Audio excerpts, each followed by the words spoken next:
രാവിലെ എണീച്ചതൊന്ന് പുറത്തിറങ്ങിയിരുന്നു. നല്ല കാറ്റും അതുപോലെ തന്നെ തണുപ്പും മഞ്ഞും മഴ പെയ്യാൻ നിൽക്കുന്ന ഒരു ക്ലൈമറ്റായിരുന്നു. അങ്ങനെ ദേ അകത്ത് വന്നു. പിന്നെ ദേ രാവിലത്തേക്ക് ഫുഡ് വന്നിട്ട് ദേ ചോറാണ് കേട്ടോ. അപ്പോൾ ദേ ചുരക്കുപ്പേരി വെച്ച് പരിപ്പ് മാങ്ങയും കൂടി ചാറ് വെച്ച്. കുട്ടികൾ റവ ഉപ്മാവ് കഴിക്കില്ല, അപ്പോൾ കുറച്ച് റവ ഉപ്മാവ് ഉണ്ടാക്കി ഞാനും കഴിച്ചു. കുട്ടികൾക്ക് ഫുഡെല്ലാം കൊടുത്തു. അത് കഴിയുമ്പോഴേക്കും ദേ പൂച്ചെടിക്കാരൻ വന്നിട്ടുണ്ടായിരുന്നു. അപ്പോൾ കുറച്ച് നേരം അവിടെയെല്ലാം പോയി പൂച്ചെടികളെല്ലാം നോക്കിയിട്ടുണ്ടായിരുന്നു. അങ്ങനെ പിന്നെ അടുക്കളയിൽ വന്നത് അരി ഉഴുന്നും അരയ്ക്കാണ്ടായിരുന്നു. ഇവിടെ ഒരാഴ്ചയിൽ ഒരിക്കലും മാത്രമേ അരി ഉഴുന്നും അരയ്ക്കുള്ളൂ. പിന്നെ അതെല്ലാം അരച്ചു.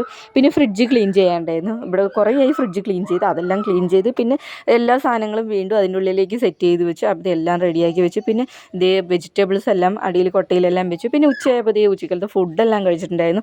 അത് കഴിഞ്ഞപ്പോഴേക്കും ഇതേ കുറച്ച് നേരം മൂവിയെല്ലാം കണ്ടിരുന്നു. അങ്ങനെ പിന്നെ ഇതേ മോളിന് ട്യൂഷന് കൊണ്ടാക്കണമായിരുന്നു.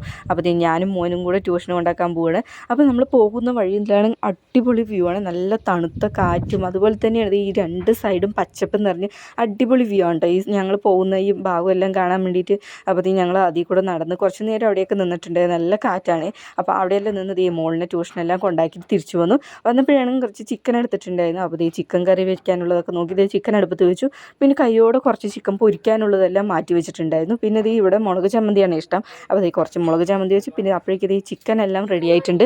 അപ്പോൾ ഈ ചിക്കൻ കറിയെല്ലാം വെച്ച ശേഷം വൈകുന്നേരത്തേക്ക് ദോശയാണ്. അപ്പോൾ ഒരു ദോശയും ചിക്കൻ കറിയും പിന്നെ കുറച്ച് മുളക് ചമ്മന്തിയും എല്ലാം കൂടി കഴിച്ചു. അപ്പോൾ ഈ ഒരു വീഡിയോ ഇത്രയേ ഉള്ളൂ. ഈ വീഡിയോ നിങ്ങൾ യൂട്യൂബിലാണ് കാണണമെങ്കിൽ ഇതിൻ്റെ ഫുൾ വീഡിയോ വേണമെങ്കിൽ താഴെ ഒരു ആരോ മാർക്ക് വരും, അതിൽ ക്ലിക്ക് ചെയ്താൽ മതിയേ.